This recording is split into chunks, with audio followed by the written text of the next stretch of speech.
Hi friends, good morning. Welcome to XMB। I hope आप सब अच्छे हैं and you are preparing well for your examination. तो शुरू करते हैं आज का हमारा करंट अफेयर, जो कि है 27 and 28 November 2022। So as you all know, ये वीकेंड का करंट अफेयर है एंड इसमें न्यूज़ बहुत ही कम रहता है, but still there are few news. So it would be a short lecture. Be with me till the end. But शुरू करने से पहले मैं आपको याद दिला दूं कि आप इसके पीडीएफ को डाउनलोड करो, आप बीपीडीआई के डाउनलोड करो। अभी देखो, बीपीडीआई का मैं आपको एक बात बता दूं, अभी जो आईबीपीएस पीओ मेंस हुआ था उसमें 100% of the question were covered in BPDA. So can you imagine 100% from just one source? So this is one of the best source that is available in country. ठीक है, तो आप हमारे website से बीपीडीआ को डाउनलोड करना ना भूलो, so that you can revise it. So बढ़ते हैं आगे हमारे फर्स्ट पीस ऑफ न्यूज के तरफ में, वो है हाउसिंग प्लान। तो देखो, ये जो न्यूज है ना, ये एक प्रोबेबल न्यूज है एंड दिस इज अबाउट प्रधानमंत्री आवास योजना, राइट? जो कि 20 नवंबर 2016 में लॉन्च हुआ था विथ इफेक्ट फ्रॉम 1 अप्रैल 2016। और जो प्राइमरी ऑब्जेक्टिव था वो ये था कि 2024 तक देश में सबके पास अपना घर रहे, मतलब हाउसिंग फॉर ऑल। ये था इसका थीम। ठीक है, तो अब इसमें क्या दिक्कत आया? अब इसमें जो आया है रूरल जो हाउसिंग है, मतलब प्रधानमंत्री आवास योजना ग्रामीण। ये जो ग्रामीण वाला है, इसमें अभी 28,000 करोड़ का बूस्टर इन्फ्यूजन की जरूरत है इस साल में। उसके पीछे का वजह क्या है? पीछे का वजह ये है कि अगर हमको 2024 तक एज ए नेशन इस ये हाउसिंग फॉर ऑल वाले चीज को सक्सेसफुली देखना है, then we would need this amount. Reason, अब सोर्सेस के हिसाब से 29.5 million rural houses scheduled to be completed by March 24। Around 20.6 million has already been constructed. अब 8.9 मिलियन हाउस अभी बनाना बाकी है टिल 2024। ठीक है, मतलब 20.6 मिलियन तो हो ही गया है। ये 29.5 था इनिशियल टारगेट, तभी 16 में लॉन्च हुआ था। अब कितना बनाना है? 8.9 मिलियन हाउसेस बस बनाना है, काम खत्म हो जाएगा। लेकिन अभी चैलेंजेस ये है, बिकॉज ऑफ कोविड थोड़ा स्लो डाउन आया था। उसके बाद द फाइनेंस मोबिलाइजेशन नहीं हो पाया अच्छे से। तो बहुत सारे फैक्टर्स की वजह से ये थोड़ा स्लो डाउन हो गया है, that is why there is high chance that there would be a booster. तो देखो, ये न्यूज क्यों आ रहा है, एक चीज आप समझो। मैंने आपको कुछ दिन पहले बताया था, अभी बजट कंसल्टेशन शुरू हो गया है, राइट? मतलब हमारे जो फाइनेंस मिनिस्टर है, ये देश में अलग अलग डिपार्टमेंट, अलग अलग ऑफिसर्स से मिलेंगी, है ना? She will discuss about the, मतलब वो एक बजट का ब्लूप्रिंट तैयार कर रही है सबके साथ मिलके। सबके साथ वो मिल रही है, बाकी सब स्टेक होल्डर उनसे मिल रहे हैं। तो ऐसा न्यूज अभी आते रहेगा। मैंने उस दिन भी बताया था, मैं आज भी आपको बता रहा हूँ।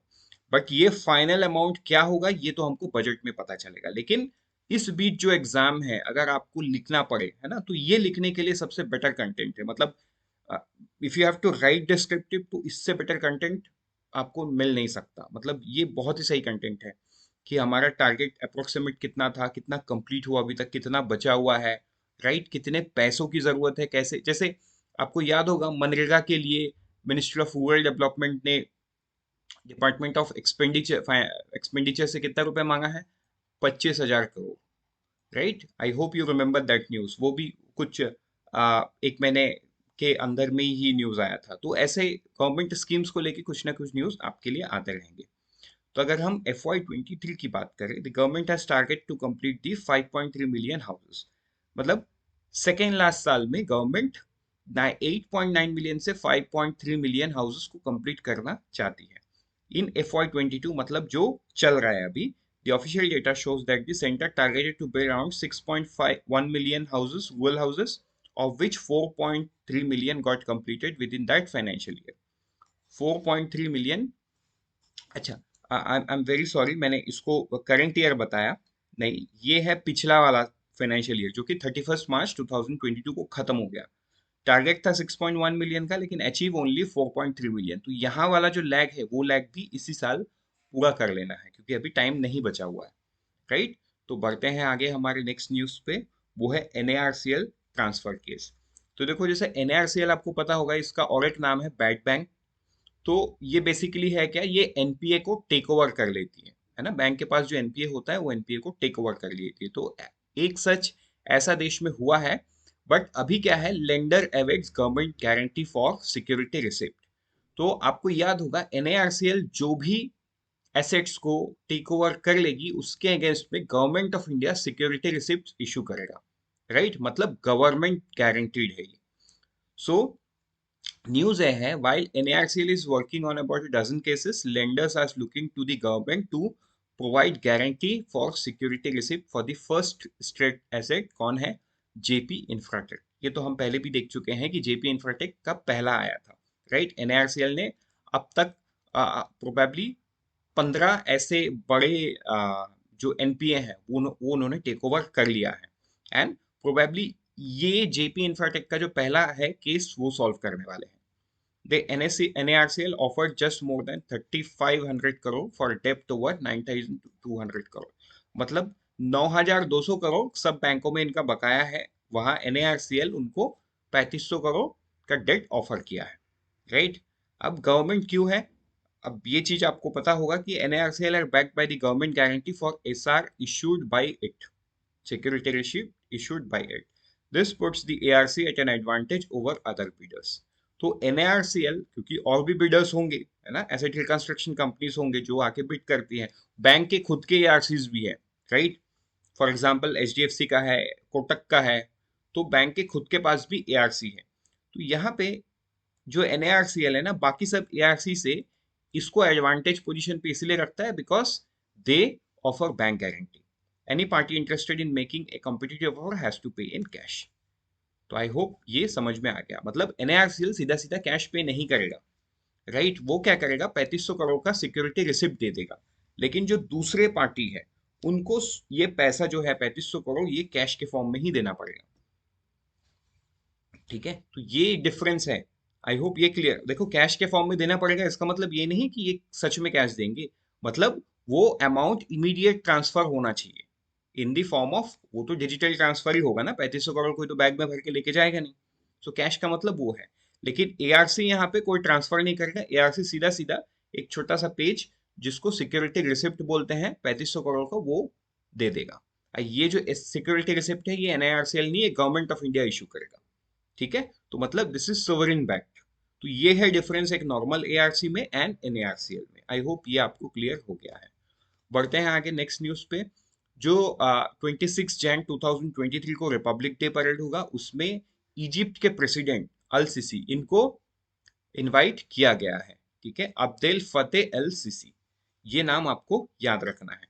ठीक है, इजिप्ट से जुड़ा हुआ और क्या क्या न्यूज है, इजिप्ट से जुड़ा हुआ सबसे बड़ा न्यूज इस साल का है, इजिप्ट में COP27 कंप्लीट हुआ है एंड उसके रिगार्डिंग आई होप आपको सब न्यूज अब तक याद हो चुका है।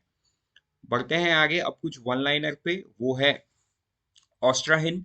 तो देखो ये this is the first exercise between Australian and the Indian army. ठीक है, मतलब Australian army and Indian army तो और भी बहुत सारे एक्सरसाइज करते हैं, लेकिन दिस इज न्यू एक्सरसाइज। ठीक है, ऑस्ट्राहिन 2022 ये कहाँ पे होगा, राजस्थान में होगा, फ्रॉम नवंबर 28 टू दिसंबर 11। तो ये भी आपको ध्यान देना है। EOS-6, अभी ये EOS-6 क्या है, ये इसरो का एक नया सैटेलाइट जो अभी इसरो ने वीकेंड पे लॉन्च किया है। So this is the third generation Indian satellite for monitoring the ocean, formally named as earth observation satellite 6। अब नाम क्या है, ओशियन सैट 3। ये नाम आपको याद रख लेना है। एनिमल क्वारंटाइन सर्टिफिकेशन सर्विस, ये डिपार्टमेंट ऑफ एनिमल हस्बेंड्री ने एनिमल क्वारंटाइन सर्टिफिकेशन सर्विस कहाँ पे शुरू किया है, बेंगलुरु में शुरू किया है। तो ये सारा नाम आपको याद रखना है। बढ़ते हैं आगे हमारे लास्ट न्यूज के तरफ, वो है मुक्त भारत टीबी मुक्त कैंपेन, जिसके ब्रांड एम्बेसडर बनाया गया है एक अर्जुन अवार्डी। ठीक है, पद्मश्री, खेल रत्न सभी चीज इनको मिला है, डॉक्टर HC दीपा मलिक। ठीक है, तो ये आप नाम आपको याद रखना है। उसके बाद national award for green for e governance, E panchayat mission mode project, E-Gram Swaraj and Audit Online for Ministry of Panchayat Raj has won the Gold Award under the category Excellence in Government Process Reengineering for Digital Transformation of the National Award for E-Governance। इनको ये award मिला है, तो ये आपको ध्यान देना है।